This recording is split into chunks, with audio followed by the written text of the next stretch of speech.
God damn. Jesus Christ.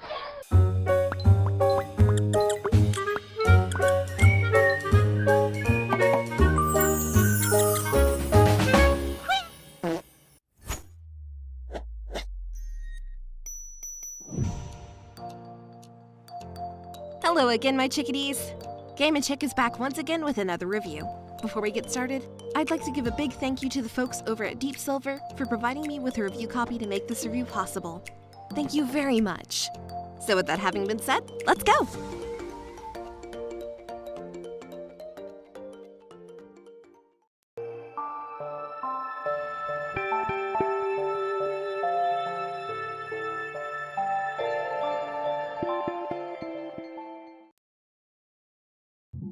Say my name.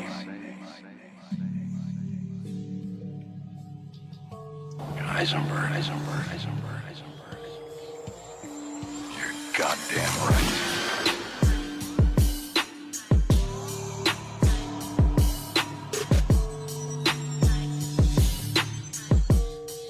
I am the danger.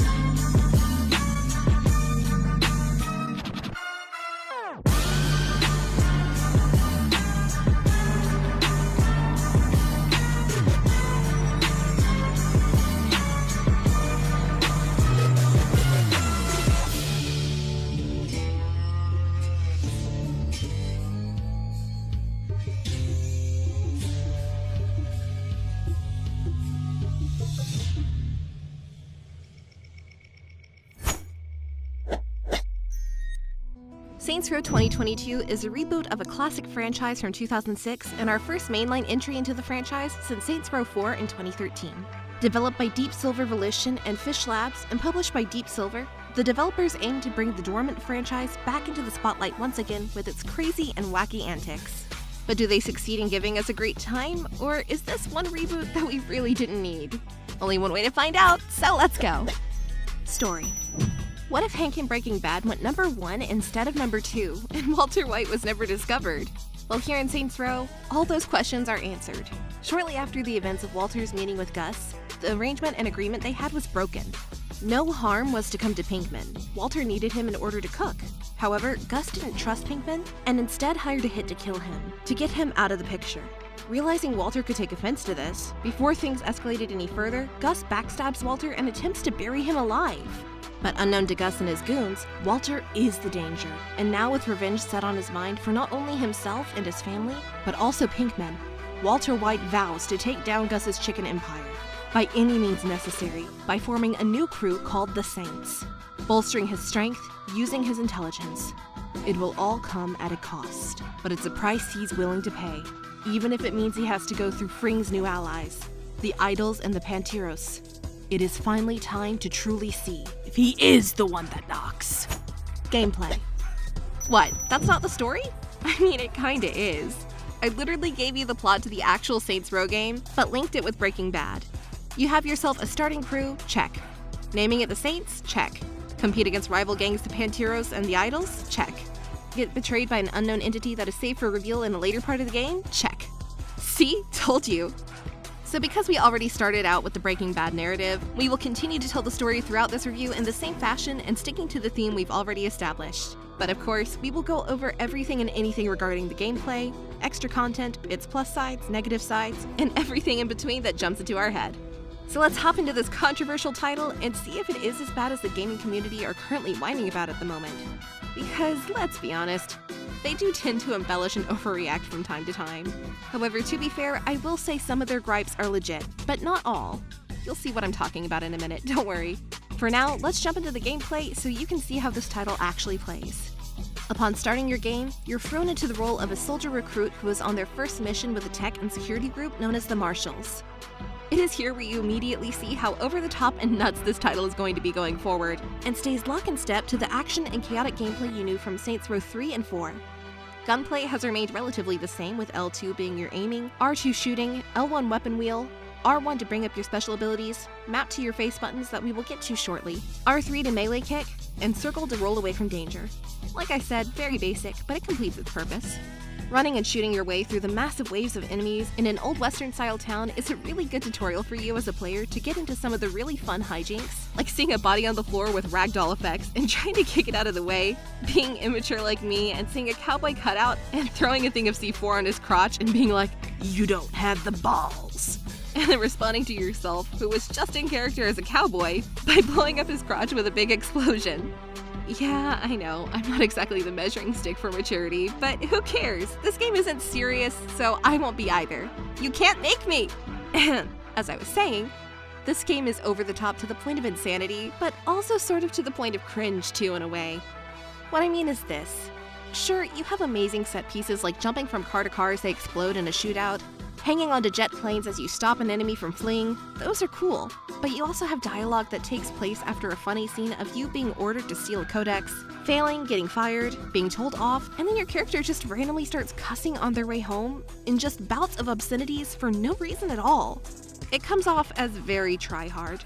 Don't get me wrong, the premise of you taking on these death-defying adventures in a dust storm over freaking rent money is funny, and even watching your character wallow in their own grief from being fired and having nothing go right for them with waffles shooting out of the toaster, which is hilarious. But there are times when that humor borderline falls in line with just something that you'd expect from a really, really cringe TikTok video. Just saying, it's hit or miss. Not all bad, but not all winners. I, however, did laugh more than I rolled my eyes, so that's a dub, I guess? Back to what we were talking about though. Much like in previous Saints Row titles, you will be tasked to create your own boss, whom you will use throughout your playthrough in a rags to riches type of story that has you taking the Saints from a lowly gang to a massive empire. Customize your character with a pretty decent range of character models, facial and body settings, hair, clothes, hats, etc. Nothing revolutionary, but nothing bad. It's your typical character creation feature. As I hinted at before, I chose to play as Walter White. And my entire playthrough, I imagined it as a what-if scenario to Breaking Bad, and it ultimately made my experience go from a good time to an extremely silly time. After Walt was fired by Gus and left for dead, he goes on a mission to recruit a new group who can not only take on Gus's empire itself, but also his goons that stand in your way, who have control of sections of the city like rival food chain gangs like the Idols and the Panteros. Joining up with his new cooking crew of Eli, Nina, and Kevin, they begin formulating ideas on how to expand what they have and strengthen their ranks for the fight that's to come. These ideas include starting a social link to recruit new members by going to an island known as Murder Circus and competing in a death brawl to impress new recruits. Normally, Walter would find this ridiculous. Slapping around furries? He's too proud for that. But Gus's betrayal and murder of Pinkman has set him over the edge. So yes, he will slap them furries and become victorious. Also using his intelligence to his advantage, with having been around people like Tuco Salamanca, he knew some things about using a firearm or two and takes it upon himself to once again become a teacher. Not of the science variety, but of the firearm variety, and shows this young generation just who he is. Heisenberg? You're goddamn right. Once Walter has assembled his crew and built the Saints, it is now time for him and you as the player to take on the city itself and explore the aspects of this title that are its bread and butter, the open world exploration. Oh man, there's so much to do in this open world this go around. So much in fact, that it can feel a little daunting. Granted, not all of the activities you take part in are winners, but the bulk of it is overall.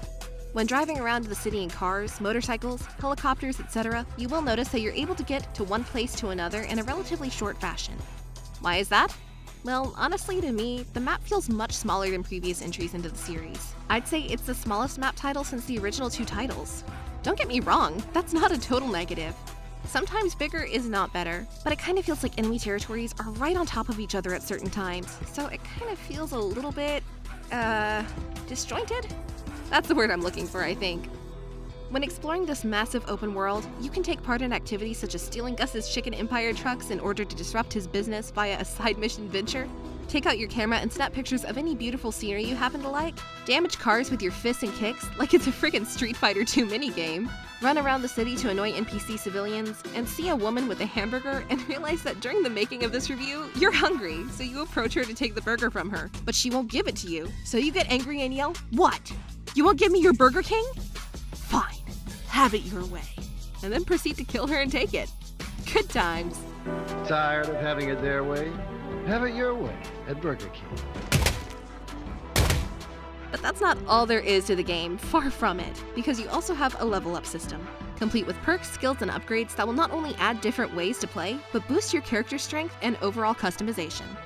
As you're screwing around with the city's inhabitants by angering them, laughing at them as you jump on a roof of a car, as the civilian and police swarm you while you throw a proximity mine to blow them all to bits and pieces, you're able to get experience points for every main mission, side venture, or extra content you complete.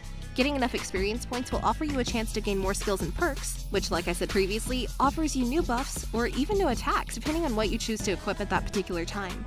Based on how much you grind and earn in this title, you can gain upwards to 20 different skills, all of which can be mapped onto the facial buttons of square, triangle, circle, or X. By pressing R1 and a facial button, you can perform skills such as grabbing an enemy, putting a grenade down their pants, and throwing them like a rag doll, making them explode, which is funny as all heck.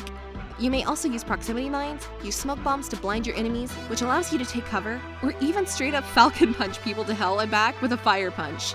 Falcon punch! But don't get too excited, because these are only able to be used if you have at least one flow diamond built up. Otherwise, it won't work. Much like your melee meter, which allows you to do a cinematic kill shot all on your enemies after its meter has been built up, Flow Diamond is able to be refueled over time or by the amount of damage and kills you rack up the more you play.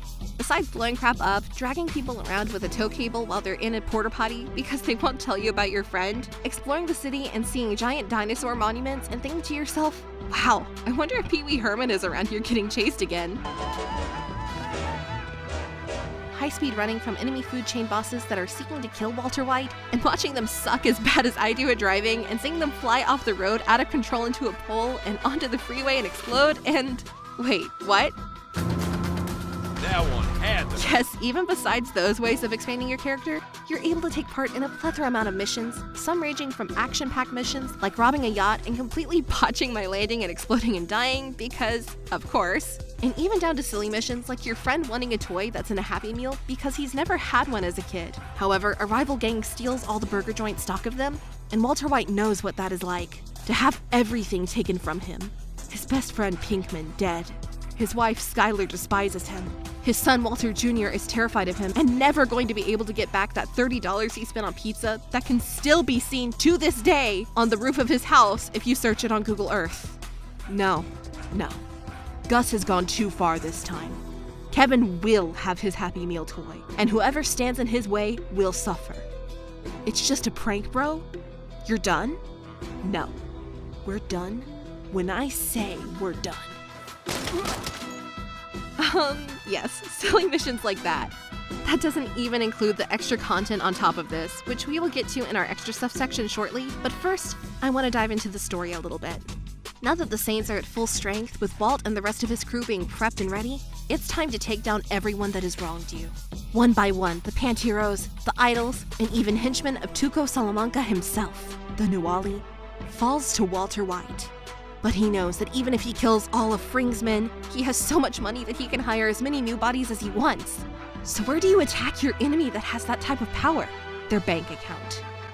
Using his connections from his time spent working on Fring's projects, Walter uses his influence and intimidation as Heisenberg to be granted a meeting with the largest food chains in the business, who are competition to Fring. They would like nothing more than to see him fall. However, before you ink the deal, you're arrested thanks to Fring pulling strings with the district attorney. Hank tries to get you out, but to no avail. Luckily for you, you already know a good lawyer who can get you out in no time at all. A wild card ace up your sleeve that Fring never knew about. What do you do when you're in this much trouble? Simple. Better call Saul. Using your one phone call to call up Saul and exchange prices, he works his magic and boom, you're free. Giving a thanks in the form of a large sum of money to Saul for all his efforts and a Twinkie for Huel because, you know, better fuel Huel. You join back up with the Saints, kill the messenger who delivered your arrest warrant, rob Gus's personal investment banks, and raid Fring's chicken enterprise in one last rush of vindication and revenge for all the pain he has caused you. Ultimately ending up victorious, Walter White can finally rest in peace, continue cooking at 99.1% purity, and live on for the sake of Pinkman and everyone else he has lost throughout the years. Thus bringing an end to the true ending of Breaking Bad. I mean, Saints Row. Extra stuff. So you finished the main storyline, got your closure, and think there's nothing else to do? Wrong, bucko. The main storyline, which lasts anywhere from 15 to 16 hours depending on what difficulty you play on, is just the tip of the iceberg compared to what awaits you.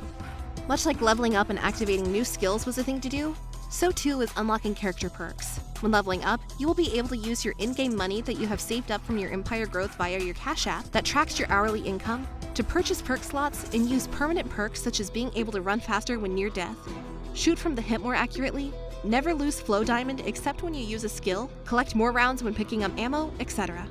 All of these are locked behind 3 main categories: minor, major, and elite, with the elite category costing upwards to $250,000 to unlock. Holy crap, that's nearly as much as some people make with OnlyFans. Pretty crazy. Don't worry though, even if you aren't as successful as the people on OnlyFans making a living, you too can still be rich. How? Simple. By taking on extra content that includes side hustles, the Wanted app, Empire board, character bonding missions, and finding collectibles to decorate your saint church. Your side hustles are missions not linked to your main storyline, like bonding with your friends Eli, Kevin, and Nina, and taking on specific missions for them, such as LARPing with Eli and being involved in a fictional game of tower defense roleplay, or stealing artwork from people's homes for Nina, and literally dragging gigantic metal apples and other objects back home to your church. But that's not the end of it either.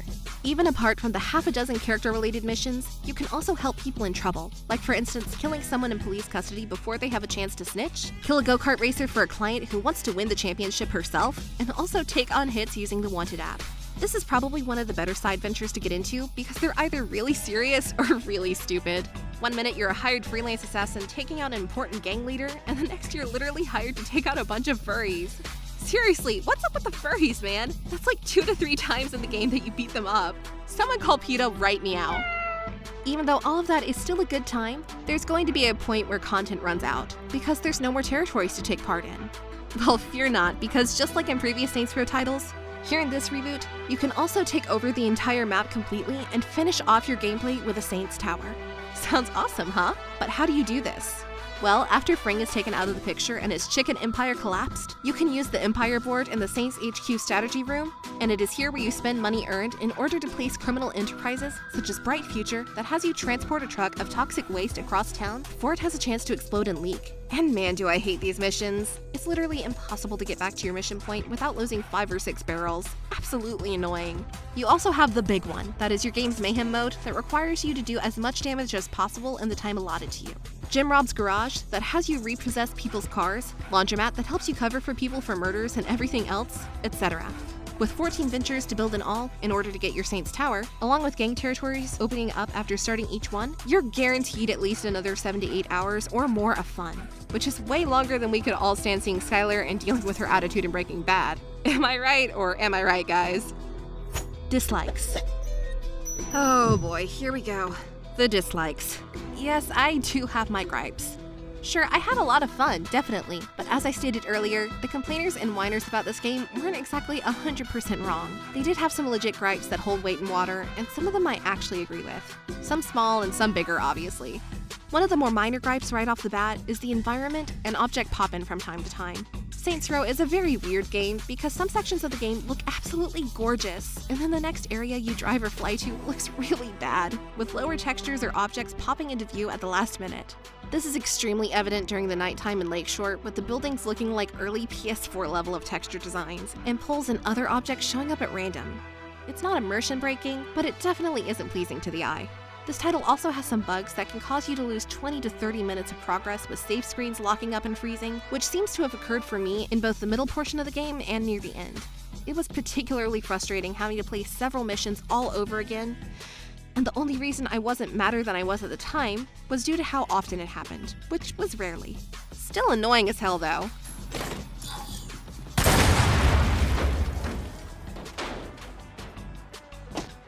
Sadly, it's not over for my dislikes and gripes as of yet, because this game does one of the cardinal sins for me and my pet peeves, and that is putting missions behind a progress wall. You see, in order to advance in missions at certain sections of the game, you will be required to complete other criminal ventures via the Empire board, or even take on side missions that you may not like or want to do. You're forced to do it or you can't progress.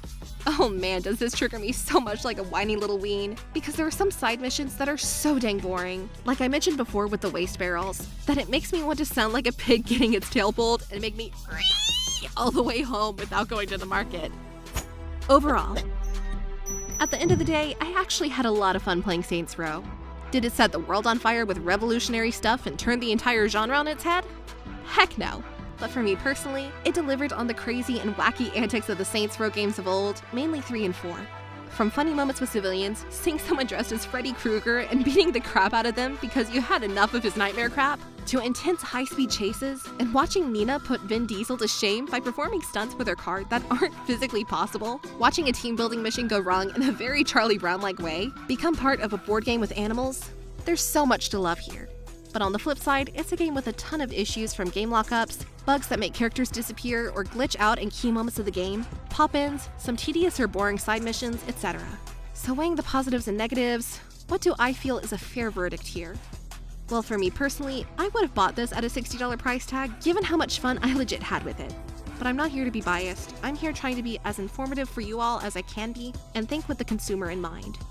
Sure, I like it a lot and would buy it, but based off of past items I've reviewed and what the market dictates for the type of problems it has, for you as a consumer, unless the game already has your interest or you love playing as fictional characters like Walter White or other fan creations, then I would suggest waiting for this title to drop down to $40 before biting the bullet. Even with co-op in mind and its overall bugs, I feel like $40 is very fair and a legit price for anyone curious to jump in. So with all that having been said, my verdict is clear. GameNChick says wait, at least for it to hit $40.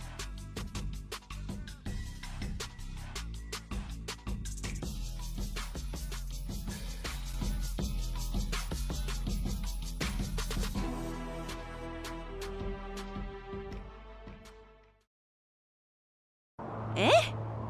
What is Walter doing? Why is he standing like a penguin all crouched like that?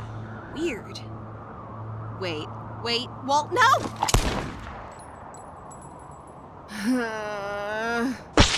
Hey everyone, thanks for watching! I really hope you enjoyed that review, and I look forward to bringing more to you in the coming future. For new people, feel free to hit that subscribe button and give this video a like or share, and for people already subscribed, make sure to hit that notification bell so that you do not miss out on any future content uploaded. Also, feel free to click on my other reviews linked above, because they're kinda cool too, so give them a look. Once again, thank you so much for watching, and I'll catch all you chickadees on the next one. Quack!